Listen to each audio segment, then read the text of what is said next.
Olha só, não temos mais o Diniz na nossa frente como treinador da seleção brasileira.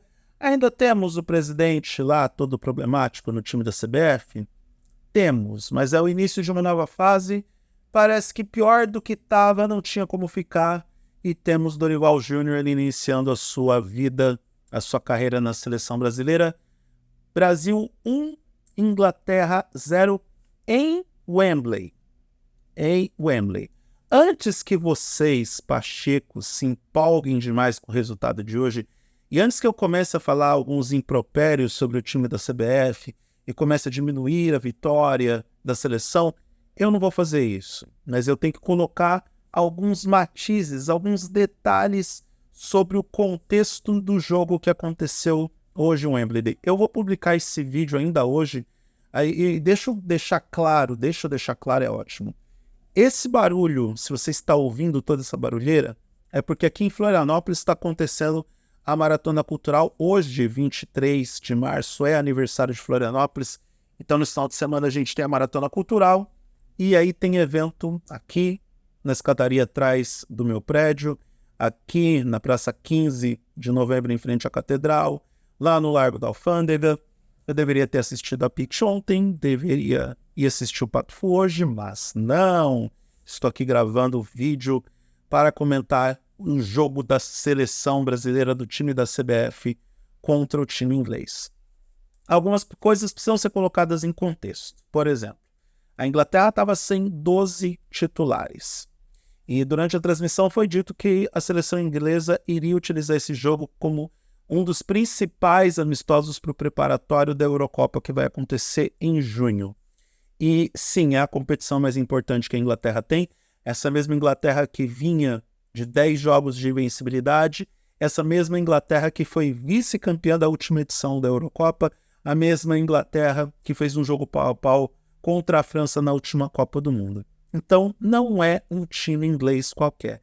Na verdade, eu tenho na minha cabeça que, apesar da Inglaterra ser freguês da seleção brasileira, sempre é um adversário complicado, sempre é um adversário forte, sempre entregou bons jogos para a seleção brasileira. Vide os últimos jogos de Copa do Mundo. Aliás, boas lembranças daquele jogo de 2002, na minha opinião. Melhor performance da seleção brasileira, Ronaldinho Gaúcho destruiu naquele 2-1 que eu assisti durante a madrugada, 3 horas da manhã, aquele jogo de quartas de final da Copa do Mundo de 2002. Já a seleção brasileira, com várias reformulações, com várias estreias, muita gente andou criticando a convocação do Dorival Júnior. O Neto, lá na Band, falou horrores sobre os goleiros, e olha que o goleiro não comprometeu. Me chamou a atenção a postura da zaga da seleção brasileira, porque tudo bem, a gente tinha o Danilo, que era mais experiente, mas todo o outro eixo de zaga, o Beraldo estava estreando, e o Beraldo fazendo uma boa campanha no Paris Saint-Germain, e todo o eixo de zaga completamente novo.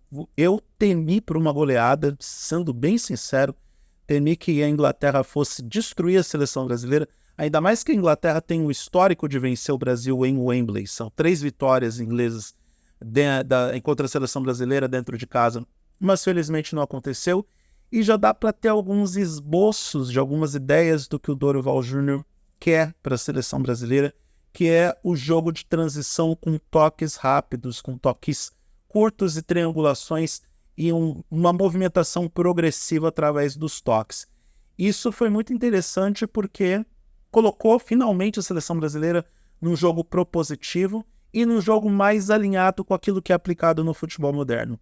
É óbvio que a gente tem que levar em consideração que a Inglaterra é um adversário num nível mais forte, mesmo com tantos desfalques, é num nível muito mais forte do que a esmagadora maioria das seleções sul-americanas que o Brasil está enfrentando apenas durante as eliminatórias.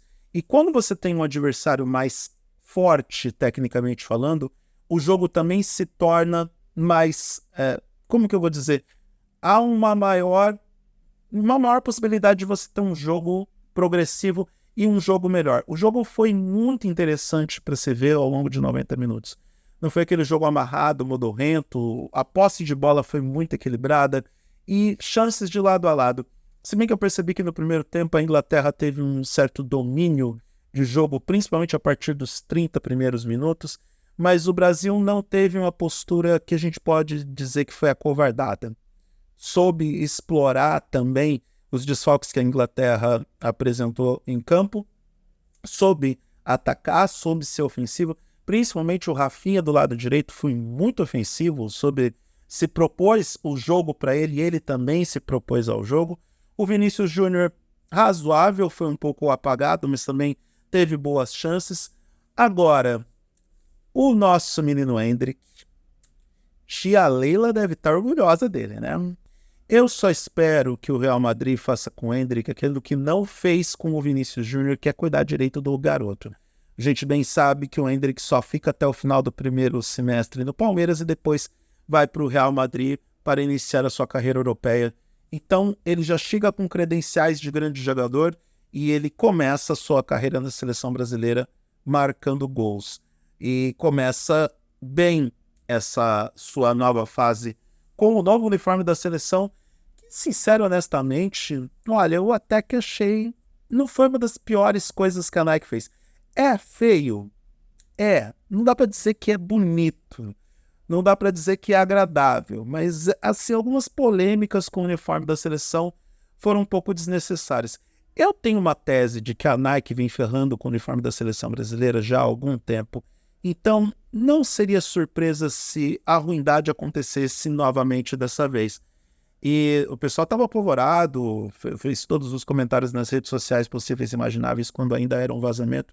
E depois, quando confirmaram o uniforme, que foi o 2 que estreou nesse jogo contra a Inglaterra, o 1 vai estrear contra a Espanha na terça-feira, e aí veio todo aquele hate para cima de um uniforme reformulado. Gente, é a Nike. E a Nike ferrou com outros uniformes de outras seleções. Aliás, a Nike vai assumir o uniforme da seleção alemã a partir de 2027 ou 2028, tem contrato até 2034, e até os políticos alemães estão super contrariados com o fato de não mais ser a Adidas a fornecedora esportiva do uniforme alemão. Mas isso é um assunto para outro momento. Vou dizer que gostei? Gostei.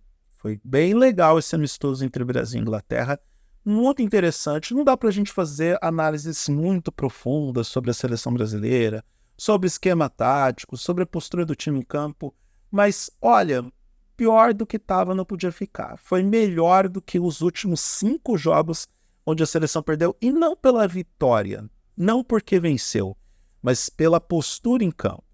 De novo, foi um time mais organizado, com uma proposta melhor definida para aquilo que o Dorival Júnior pensa para a seleção brasileira, mais alinhada com o futebol moderno, mais alinhada com o futebol europeu, aparentemente explorando melhor as características dos jogadores brasileiros que já estão na Europa. E de uma forma até curiosa, eu vejo uma similaridade com aquela Argentina campeã do mundo. Se a gente vê boa parte dos jogadores, onde eles estão jogando, jogadores brasileiros que foram convocados pelo Dorival, eles estão jogando nos principais mercados globais, mas não estão jogando nos principais times. Olha, o símbolo da Catedral. E eu achava que ele não ia tocar, mas tudo bem. Vamos deixar ele tocar. É bonito, é bacana. Eles não estão jogando nos principais times da Europa. Eles estão jogando nos principais mercados, mas você não tem, por exemplo, os jogadores do Arsenal, do Manchester City em larga escala. Você tem um outro do City, do United, do Real Madrid. Você tem um eixo mais incorporado, porque você tem o Rodrigo, o Vinícius Júnior, futuramente o Endrick. Então a gente vê uma seleção brasileira onde vários jogadores estão em times que são considerados menores, mas jogando nos grandes centros. De repente pode ser uma fórmula bem interessante para você descobrir uma seleção brasileira, descobrir novos talentos para a seleção em times que não são tão badalados. Não estou aqui dizendo que no futuro não vamos precisar, por exemplo, de, sei lá, um Neymar na seleção brasileira, se bem que particularmente eu acho que o tempo do Neymar, o melhor do Neymar, já passou para o futebol. E quanto mais rápido a seleção brasileira aceitar isso, e quanto melhor for o plano de jogo do Dorival Júnior para jogar sem Neymar, sem Richarlison, sem a dependência de jogadores que em outras eras se destacavam mais. E compor um conjunto que trabalhe melhor em grupo, sem ter um grande protagonismo de um jogador, apesar de eu entender que esse grupo, em princípio, tem o Vinícius Júnior como grande protagonista, eu acredito que a gente vai ter uma fórmula de sucesso bem mais interessante e um desempenho muito melhor para a seleção brasileira a médio e longo prazos. É precoce a gente fazer qualquer tipo de previsão otimista ou qualquer ufanismo e entrar na loucura total de achar que somos agora os candidatos a título da Copa de 2026. Não é isso. Mas é o início de trabalho que, ao meu ver, pelo menos nesse primeiro contato, já mostra um esboço do que pode vir a ser. Esse primeiro rascunho é muito bem feito. Devo admitir que Dorival Júnior e toda a comissão técnica, pelo visto, trabalhou em pontos onde o Brasil pode se propor a ser um time competitivo, alinhado com o que as principais seleções do mundo estão jogando. E só por não tomar gol da Inglaterra, eu já considero uma baita vitória. Se esse jogo terminasse 0-0, já seria excelente. Que bom que venceu o freguês histórico, que é o time inglês. Aliás, uma última observação antes de terminar o vídeo. Teve todo o falatório de imprensa, sabe? Os comentários que foram feitos, algumas perguntas mais ácidas, principalmente que fizeram para o Andrés Pereira durante a semana antes do jogo. Tá aí dada a resposta. Não sei se esse time entrou meio com sangue nos olhos, nem acho que era jogo para isso, para entrar com rivalidade, mostrando as travas da chuteira, apesar de que o Brasil foi muito faltoso nesse jogo, mas tá aí dada a resposta para a imprensa que achava que a seleção brasileira, de repente, poderia tomar um vareio para o English Team. Freguês eterno é isso, né? Depois a gente manda o recibo para eles. Terça-feira, naquele clima gostoso criado pelos últimos acontecimentos envolvendo La Liga e UEFA, temos Brasil e Espanha lá no Santiago Bernabéu. Espero que dê tudo certo para o Vinícius Júnior e sua trupe. Espero que possamos ter um jogo num clima tranquilo, sem maiores problemas, sem maiores polêmicas.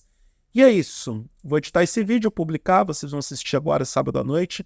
Até porque no sábado à noite, no lugar de eu assistir o Papo Fundo da Maratona Cultural, eu vou aqui curtir o fantástico Avaí Brusque, porque o Avaí fez a gentileza de desmentir tudo o que eu disse no último vídeo. E agora eu vou ser obrigado a assistir esse jogo só para comentar que, em caso de eliminação, me procure, porque eu tenho várias coisas a respeito a falar do time da capital catarinense. E é isso. O eduardomoreira.com.br, @o Eduardo Moreira nas redes sociais. Um grande abraço para todo mundo e até a próxima.